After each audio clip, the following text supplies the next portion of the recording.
ಕೊಡಮಾಡುತ್ತಾ ಹಾಗೆಯೇ ವೇದಿಕೆಯಲ್ಲಿರುವ ಎಲ್ಲ ಗಣ್ಯರಿಗೂ ಶಿರವಾಗಿ ಕರ ಮುಗಿಯುತ್ತಾ ಸಭಿಕರಿಗೆ ಬೆಳಗಿನ ಶುಭೋದಯವನ್ನು ಕೊಡ್ತಾ ಇದ್ದೀನಿ.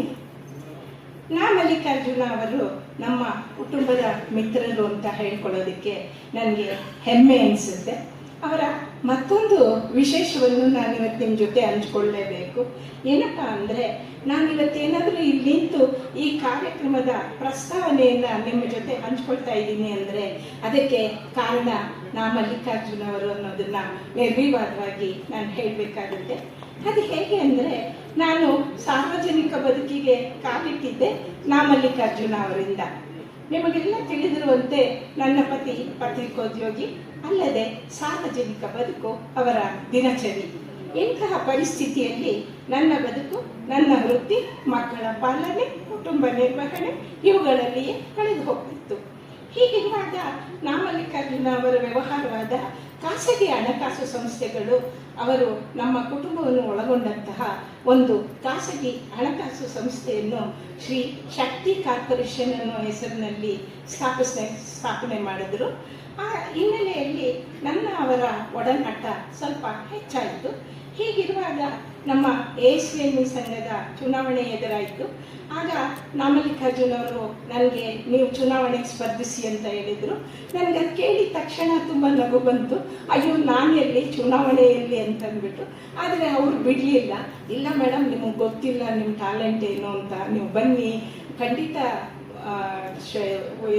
ಶೈನ್ ಆಗ್ತೀರಿ, ಬನ್ನಿ ಅಂತ ಅವ್ರ ಒತ್ತಾಯಕ್ಕೆ ನಾನು ಚುನಾವಣೆಯನ್ನು ಎದುರುಗೊಂಡೆ.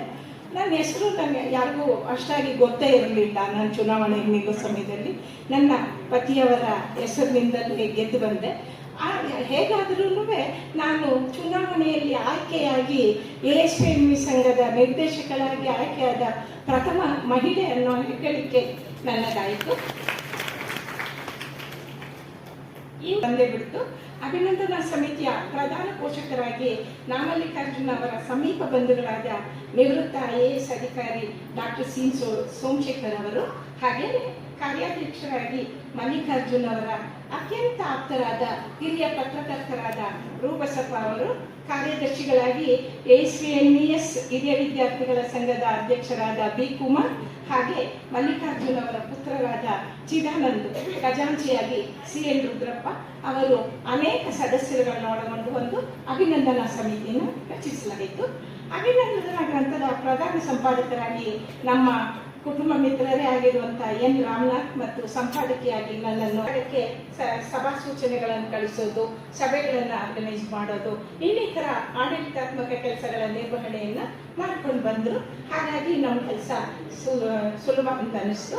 ಇನ್ನು ಅಭಿನಂದನಾ ಗ್ರಂಥಕ್ಕೆ ನಾವು ಲೇಖನಗಳನ್ನು ಕೇಳಿದಾಗ ಲೇಖನಗಳ ಮಹಾಪೂರವೇ ಹರಿದು ಬಂತು. ಅದರಲ್ಲಿ 63 ಮಹನೀಯರು ನಮ್ಮ ಕರೆಗೆ ಹೋಗುತ್ತಿದ್ದಾರೆ. ಇದರಲ್ಲಿ ಕುಟುಂಬ ಸದಸ್ಯರು ಇದ್ದಾರೆ. ಎಲ್ಲರ ಲೇಖನಗಳು ಉತ್ತಮವಾಗಿವೆ ಎಂದು ಹೇಳ್ಬೋದು. ಇನ್ನು ಮಲ್ಲಿಕಾರ್ಜುನ ಅವರು ತಮ್ಮ ಬಾಲ್ಯದಿಂದ ಇಲ್ಲಿಯವರೆಗಿನ ತಮ್ಮ ಬದುಕನ್ನು ಅವರದೇ ಮಾತುಗಳಲ್ಲಿ ದಾಖಲೆ ಮಾಡಿದ್ದಾರೆ.